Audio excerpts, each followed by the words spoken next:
हाँ जी, कैसे हो आप सब? मुझे आपसे काफ़ी ज़रूरी बातें करनी थी और मैंने कल बोला था कम्युनिटी पे पोस्ट डाली थी कि मेरी तबीयत ठीक नहीं है, उसकी वजह से मैं व्लॉगिंग बोलते हैं ना, व्लॉगिंग नहीं कर पाऊँगी।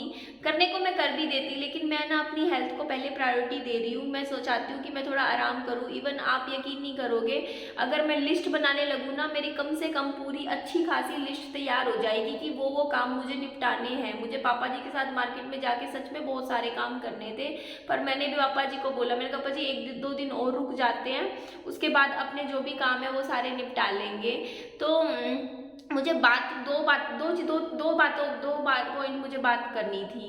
देखिए कि ना, मैं ऐसे कोई वो नहीं होता कि सोच के आऊंगी कि मुझे ये बात करनी है वो बात करनी है, पर मैं अभी क्या था कि सुबह सुबह ना मैंने कल रात को एक कम्युनिटी पोस्ट डाली थी।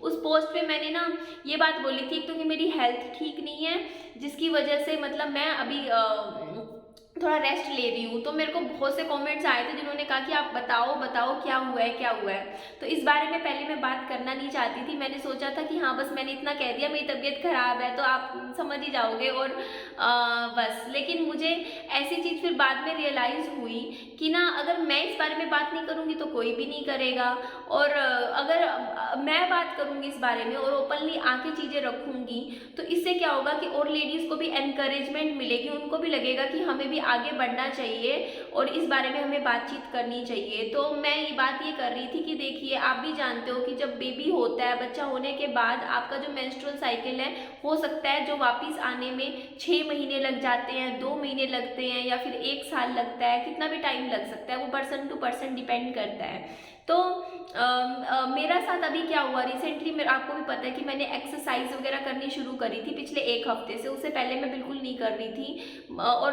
अच्छा खा पी भी नहीं रही थी। तो उस एक्सरसाइज करने की वजह से, रनिंग करने की वजह से मेरी बॉडी पे इफेक्ट पड़ा, उस चीज़ का पॉजिटिव इफेक्ट पड़ा। पॉजिटिव इफेक्ट आप देख सकते हो, मेरा फेस आप देख लीजिए, मेरे अभी चेहरे पे कुछ नहीं कर रखा है, सो के उठ के आई हूँ। इवन मेरा जो काजल था जो मैं आंखों के नीचे लगाती थी वो मेरा गुम हो गया, मिल नहीं रहा, मैं दोबारा लेकर आऊँगी। तो मैंने आंखों पे भी कुछ नहीं कर रखा है इस टाइम, सिर्फ आपके सामने आने के लिए मैंने एक लिपस्टिक लगाई थी हल्की सी और यहाँ पे आ गई, वो भी बस इसलिए कि आप सब मुझे देखते हो तो वीडियो में आ रही थी तो लगा ली थी। तो आप मेरे फेस पे भी देख सकते हो पहले से काफ़ी पॉजिटिव साइन है, मतलब काफ़ी अलग ही निखार सा निकलने लग रहा है। और वही चीज़ अंदर बॉडी में भी, जब आप एक्सरसाइज करते हो तो आपकी शरीर अंदर से भी फिट होने लग जाता है। तो मेरा जो मेंस्ट्रुअल साइकिल है वो कंटिन्यू होने शुरू हो गए हैं अब, ठीक है। तो इस बारे में मैं बात कर रही हूँ। तो देखिए, मेरे को पता है कि ना कुछ लोगों को, लेडीज़ को अच्छा भी नहीं लगेगा, इवन लेडीज़ को भी अच्छा नहीं लगेगा कि मैं इस बारे में बात कर रही हूँ। तो मैं, लेकिन मुझे बात करनी पड़ेगी क्योंकि बचपन से आज तक देखती आ रही हूँ, इस बारे में कोई बात नहीं करता। मतलब इवन हम दुकान पे भी जाते हैं ना, वो विस्पर या पैड का पैकेट खरीदने के लिए, वो भी काले रंग के पॉलीथीन में डाल के दे दिया जाता है, सिर्फ इसीलिए ताकि और लोग ना देखें। क्यों ना देखें और लोग? मेरा क्वेश्चन यही है इसी चीज़ पे है कि और लोग क्यों ना देखें, जिस दर्द की वजह से, जिस चीज़ की वजह से दुनिया, भगवान ने हमें इतना बड़ा गिफ्ट दिया है, बच्चा होता है, बेबी होता है ना, उसी वजह से तो होता है। अगर मेंस्ट्रुअल साइकिल ही आपके नहीं आएंगे तो आपके बच्चा भी नहीं होगा। पीरियड्स आते हैं तभी तो बच्चा होता है ना। तो आपको इतना अच्छे अच्छे गिफ्ट जो होता है, एक नेचुरल जो गिफ्ट है जो बेबी होने का, वो आपको इन्हीं चीज़ों की इसी वजह से मिलता है। जो साइकिल हर एक लेडी, आपको पता है कितना दर्द होता है, कितना दर्द होता है मतलब मेंस्ट्रुअल साइकिल में एक लड़की को, और उससे ये उम्मीद की जाती है वो इस बारे में बात भी नहीं करेगी और ऐसे ऐसे आप सबके सामने दिखाएगी कि वो बिल्कुल नॉर्मल है, उसे कुछ नहीं हो रहा। क्योंकि ये चीज़ ना, मतलब हमें वो बताई जाती है लेडीज़ को, जब वो 13-14 साल की लड़की होती है ना, तो उसको ना उसके दिमाग में ये चीज़ डाल दी जाती है कि ये एक शर्म की बात है, इस बारे में बात करना शर्म की बात है। और ये शर्म की बात है, कम से कम परिवार में के सदस्य और यहाँ तक कि मेल सदस्यों को तो इस बारे में बिल्कुल भी पता नहीं चलना चाहिए कि हाँ आपको पीरियड्स आ रहे हैं, आपके पेट में दर्द है, या इस बारे में कोई बात नहीं होनी चाहिए। तो अब इस बारे में पता है क्या होता है कि जैसे नई नई लड़कियाँ होती है, वो मतलब उनके पीरियड्स आने शुरू होते हैं तो उनको उनको ना ये होता है कि अब इस बारे में किससे बात करें, उन्हें नॉलेज नहीं होती। और वो जो 9वीं 10वीं क्लास में होती है मेनली, मतलब 13-14 साल की उम्र की होंगी, तो उनको ना इस बारे में सही गाइडेंस भी ठीक से नहीं मिल पाती। वो नॉलेज लेती है अपनी दोस्तों से, अपनी सहेलियों से, क्योंकि स्कूल में टीचिंग में भी ना इस बारे में कोई बात नहीं करता। क्योंकि मुझे भी याद है जब मैं 9वीं 10वीं क्लास में पढ़ती थी ना, तो इस बारे में एक टॉपिक आया था जो कि छुड़वा दिया गया था। हमें टीचर्स ने कहा था कि ना घर से पढ़ लाना और इसको याद कर लेना, मतलब समझाया किसी ने नहीं था। तो आप एक बात बताइए कि ना जब ये सब चीज़ें हो कि मतलब इस बारे में बात ही ना की जाए, तो मतलब आपको गाइडेंस कैसे मिलेगी? मतलब होना तो ये चाहिए ना प्रॉपर, लड़कियों को पता चलना चाहिए कि इन दिनों में आपको अपना ध्यान कैसे रखना है, क्या खाना पीना है ना।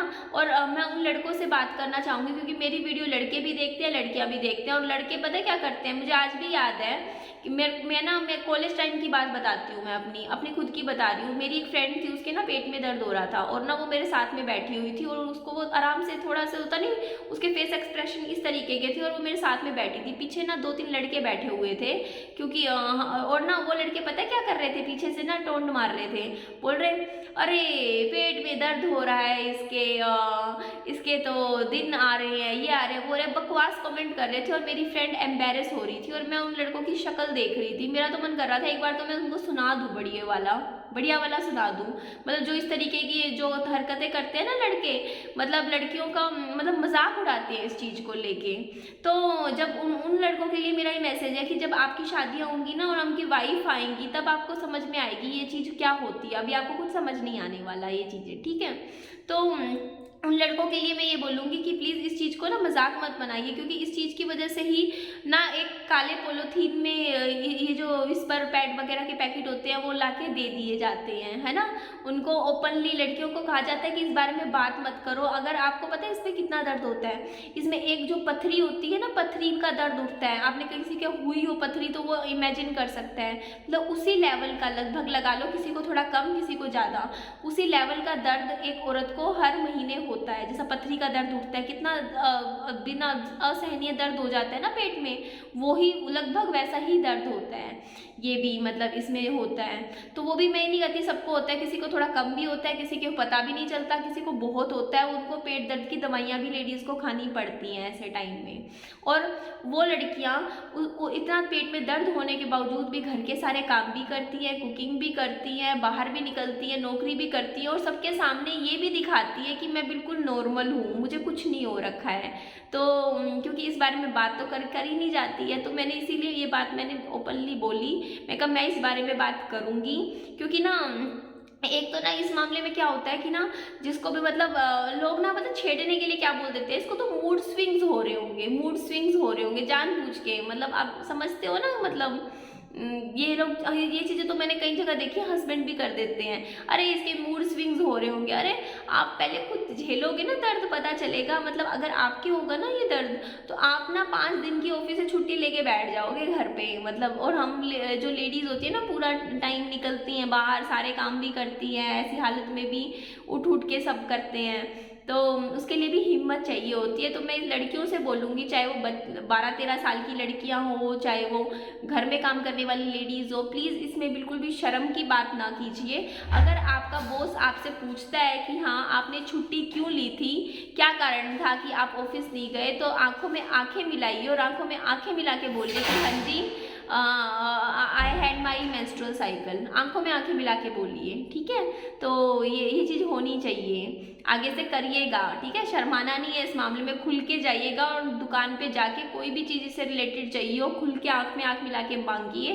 किसी और पे भरोसा मत कीजिए कि हाँ उसकी मम्मी, अपनी मम्मी को कहोगे कि मम्मी लेकर आएगी ये सामान या फिर कोई और लेकर आएगा, आप खुद लेकर आइए। इतने बोल्ड बनिए, क्योंकि मैं इस मामले में बिल्कुल भी नहीं शर्माती हूँ, फर्स्ट डे से नहीं शर्माती हूँ। मैं खुद कोई भी ज़रूरत की सामान हो खुद जाती हूँ दुकान पे, खुद मांग के खुद लेकर आती हूँ, ठीक है। और कोई ऐसे दुकान नहीं ढूंढती हूँ कि कोई लेडीज़ का सामान रखने वाली कोई लेडी बैठी होगी सिर्फ उसी से ही मांगूंगी। मैं जेंट्स से मांगने में भी कोई शर्म नहीं करती हूँ, ये ठीक है। इस चीज़ में आप भी थोड़े से वो बनिए, मैच्योर बनिए और थोड़ा बोल्ड बनिए इस मामले में, ठीक है। और दूसरी बात मुझे एक और बोलनी थी कि किसी ने मुझे कम्युनिटी में पोस्ट कर रखा था और उसमें मेरे विहान बाबू को अनाथ बोल रखा था, तो वो चीज़ मुझे बिल्कुल भी अच्छी नहीं लगी। मैं ना सिर्फ इतना बोलूँगी उन सभी को जो जो मेरे विहान बाबू के लिए कमेंट कर रहे हैं कि हाँ, आपके बच्चे की तरह हमारा बच्चा भी अनाथ ना हो जाए, ऐसा कुछ किसी ने कमेंट कर रखा था जो मुझे अच्छा नहीं लगा, क्योंकि मेरा बेटा अनाथ नहीं है। जिन्होंने भी मेरे को ये कमेंट किया है ना कि हाँ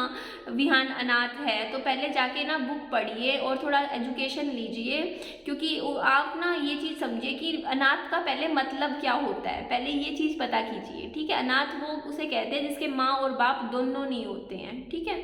और विहान अनाथ कैसे हो गया? विहान की माँ जिंदा है अभी, और वो माँ भी है विहान की और बाप भी है।